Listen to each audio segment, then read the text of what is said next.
কেবিনে rock cock তাতাল আওয়াইমানো cock ফিরকা আইনজীবী উন্নয়ন মঞ্চ হাইকোর্ট নি বার এসোসিয়েশন নি চংমাই নব্বসকাঙ্গ তनै আইনজীবী উন্নয়ন মঞ্চ নি ক্যান্ডিডেট নি মুঙ্গৈ কক হামিয়া আওয়াই তংখা কেবিনে প্যানেল নি আদং রক ভাষাল কক তমাথমনি কুথুমুং রিঙ্গৈ কক ফিরকা আইনজীবী উন্নয়ন মঞ্চ ন তুজুল তংমাই নাগলনাই কমিটি নি চেয়ারম্যান সুবল ভৌমিক আগামীকাল হাইকোর্ট বার অ্যাসোসিয়েশনের নির্বাচন।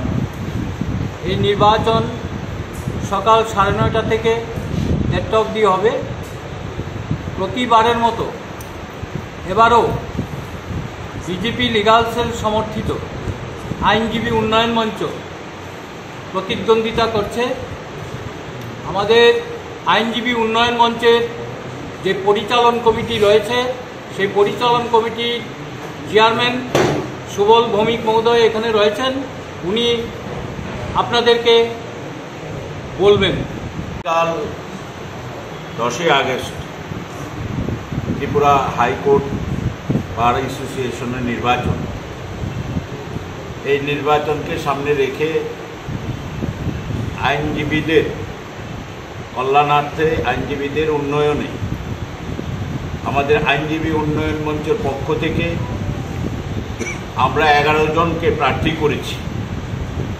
আমাদের সভাপতি পদে আইনজীবী সিনিয়র অ্যাডভোকেট বিপ্লব নন্দী মজুমদার, আমাদের সহসভাপতি আছেন তাপস কুমার দেব, আমাদের সম্পাদক শঙ্কর লোধ, সহসম্পাদক assistant secretary Asmita Banik, treasurer Rajib Saha, executive member Ankan Tilak পাল, অনুজিৎ দে, দীপেন্দু সরকার, সৌম্যদীপ সাহা, সীমিতা চক্রবর্তী, রিয়া চক্রবর্তী।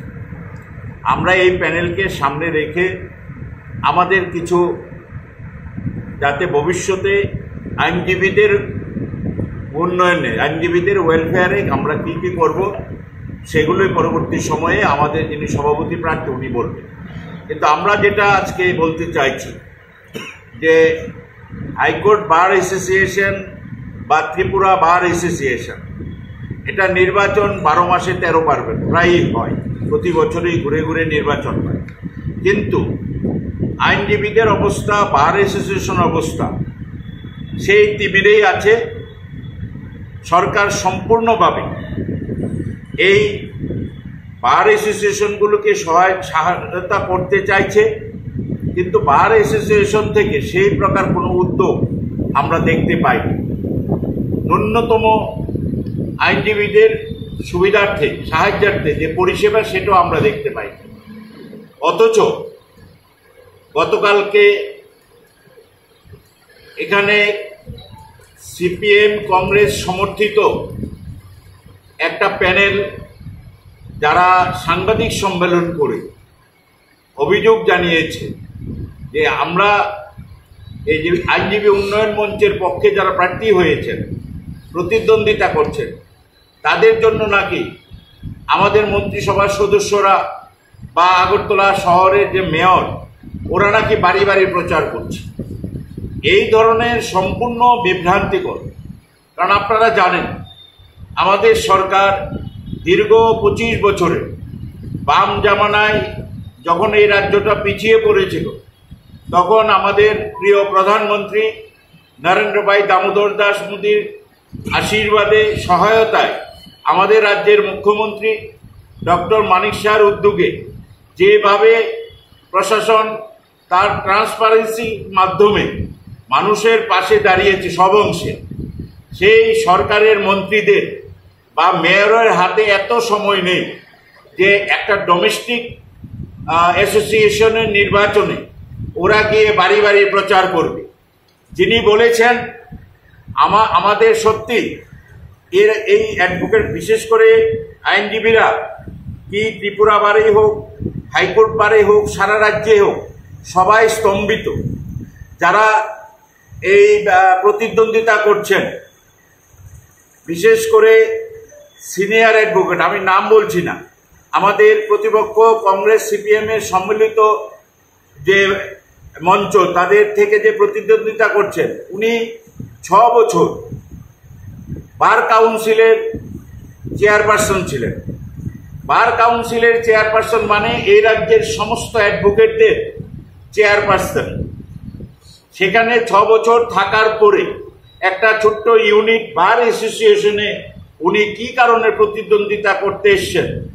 উনি একজন সিনিয়র মোস্ট অ্যাডভোকেট, অথচ আজকের দিনে জুনিয়র অ্যাডভোকেটরা যাদের সঙ্গে ওনাদের কোনো সম্পর্ক নেই, ওনার মতো একজন প্রবীণ অ্যাডভোকেট কি করে জুনিয়র অ্যাডভোকেটদের যে সমস্যা ওনার কাছে বলার মতো অবস্থায় নেই। যিনি দীর্ঘ 6 বছর বার কাউন্সিলের চেয়ারপারসন ছিলেন, উনি এসে কি কারণে এইরকম একটা ডোমেস্টিক ছোট্ট অ্যাসোসিয়েশনে উনি প্রতিদ্বন্দ্বিতা করছেন, এটা আমাদের বিশেষ করে আইনজীবীদের বোধগম্য হয়নি। করছি যারা যেসব অভিযোগ কালকে এনেছে এবং যারা এই রাজ্যে দীর্ঘদিন গণতান্ত্রিক পরিবেশ এবং সরকারের কোনো উন্নয়নমূলক কাজকর্মে যাদেরকে দেখা যায়নি, এই বার অ্যাসোসিয়েশনের বেসিক কতগুলো প্রবলেম, সেই প্রবলেমগুলো নিয়ে ওরা কথা বলেনি, ওরা রাজনৈতিকভাবে আক্রমণ করার চেষ্টা করেছে। আমরা রাষ্ট্রবাদী সরকার জনস্বার্থে যেভাবে কাজ করে চলছে, ওরা বুঝতে পেরেছে যে এই আগামীকালকের নির্বাচনে আমাদের আইনজীবী উন্নয়ন মঞ্চের প্রার্থীরা বিপুল ভোটে জয়ী হতে চলছে। এটা বুঝতে পেরেই ওদের পরাজয়টাকে জাস্টিফাই করার জন্য ওরা এই ধরনের আমাদের মন্ত্রিসভা সদস্য বা মেয়ররা বাড়ি বাড়ি যাচ্ছে বলে যে প্রচার করা হচ্ছে, এটা সম্পূর্ণ মিথ্যা। আমরা এটাকে কন্ডেম করি। আমরা এই ধরনের ডোমেস্টিক অ্যাসোসিয়েশন, আমরাও যে আছি, আমি হাইকোর্টের মেম্বার, হাইকোর্ট বারের মেম্বার বলে এখানে আছে, আমাদের সদস্যদের বাইরে কেউ, কোনো আইনজীবীর বাইরে কেউ আমাদের প্যানেল বা এই ডোমেস্টিক অ্যাসোসিয়েশনের ব্যাপারে নাক গলায় না। আমরা সম্পূর্ণভাবে গণতান্ত্রিকভাবে যে আমরা নির্বাচনে সবার কাছে গিয়েছি। আমরা নিশ্চিত যে আইনজীবীরা, বিশেষ করে হাইকোর্ট বার অ্যাসোসিয়েশনের যারা সদস্য, তাদের মধ্যে যে ধরনের রেসপন্স আমরা দেখেছি, যেটা আমরা বিগত দিন কোনোদিন দেখিনি, তারা প্রত্যেকেই বিশেষ করে গত 6 বছরে এই রাজ্যের মানুষের স্বার্থে, আইনজীবীদের স্বার্থে যেভাবে এগিয়ে যাচ্ছে, সরকার কাজ করে যাচ্ছে, এবং আগামী দিনে আমাদের পরিকল্পনা আছে, যতক্ষণ না সরকারি সিদ্ধান্ত হয় আমরা সেটা বলছি না, যাতে নবীন আইনজীবী যারা এই বারে জয়েন করার পরে একটা পিরিয়ড ইন্টার্নশিপ হিসাবে তাদেরকে কিভাবে সাহায্য করা যায়, সেখানেও আমরা একটা বড় ধরনের পদক্ষেপ নিয়ে রাজ্য সরকারের কাছে আলোচনা করব। এছাড়াও আর বিভিন্ন সমস্যা, আইনজীবীদের সমস্যা যেটা আমাদের বারে যিনি প্রতিদ্বন্দ্বিতা করছেন সভাপতি, উনি বলবেন, সেই সমস্যাগুলিকে আমরা রাজ্য সরকারের মাধ্যমে যাতে খুব সহজে সমাধান করা যায় সেই চেষ্টা করব। আগামীকাল সকাল 9:30 থেকে বেলা 1:30 পর্যন্ত 1:30 পর্যন্ত যে ভোট, হাইকোর্টের প্রত্যেকটা মেম্বার দায়িত্বশীল, প্রত্যেকটা সদস্য, আমি বিশ্বাস করি যে তারা এই আমাদের আইনজীবী উন্নয়ন মঞ্চের যে প্রার্থীরা আছেন তাদেরকে ভোট দিয়ে গণতান্ত্রিক পদ্ধতিতে এই বারে একটা নতুন একটা পরিবেশ, যে পরিবেশটা আগামী দিনে আইনজীবীদের উন্নয়নের প্রকল্পে কাজ করে যাবে। আমি আইনজীবী উন্নয়ন মঞ্চের সভাপতি পদের প্রার্থী, বিজেপি লিগ্যাল সেলের।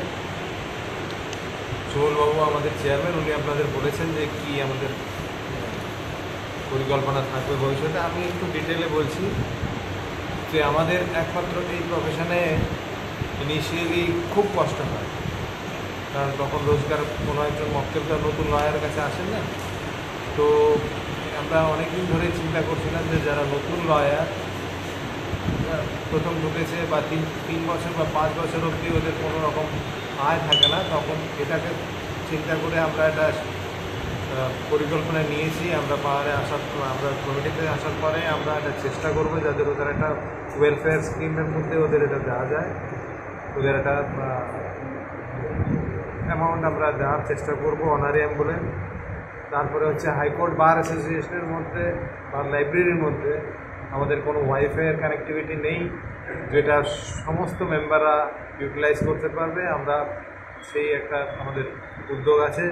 3 নম্বর হচ্ছে এসসিসি অনলাইন বলে একটি প্রিমিয়াম অনলাইন সফটওয়্যার আছে, যার থেকে আমরা সারা ভারতবর্ষের ইনক্লুডিং সুপ্রিম কোর্ট সমস্ত আপ টু ডেট জাজমেন্ট যা আছে সবগুলো পাওয়া যায়, যেটা লয়ারদের জন্য খুবই হেল্পফুল।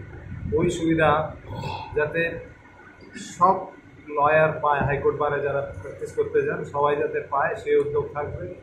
আর সর্বশেষ হচ্ছে আমাদের আরেকটা উদ্দেশ্য হচ্ছে যে বার এবং বেঞ্চের মধ্যে যাতে সুসম্পর্ক থাকে।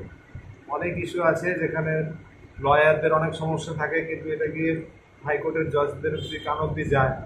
আমরা প্রতিজ্ঞাবদ্ধ যাতে এই ধরনের কোনো সিচুয়েশন এলে আমরা ইমিডিয়েটলি আমাদের এই অ্যাসোসিয়েশনের পক্ষ থেকে অ্যাসোসিয়েশনের সঙ্গে আমরা বার অ্যাসোসিয়েশনের হয়ে হাইকোর্টের যে অথরিটি আছে, chief justice, honourable chief justice আছে, ওদের সঙ্গে ওই ব্যাপারটা আলোচনা করে একটা সুগম পথ লয়ারদের জন্য যাতে করা যায় এটা।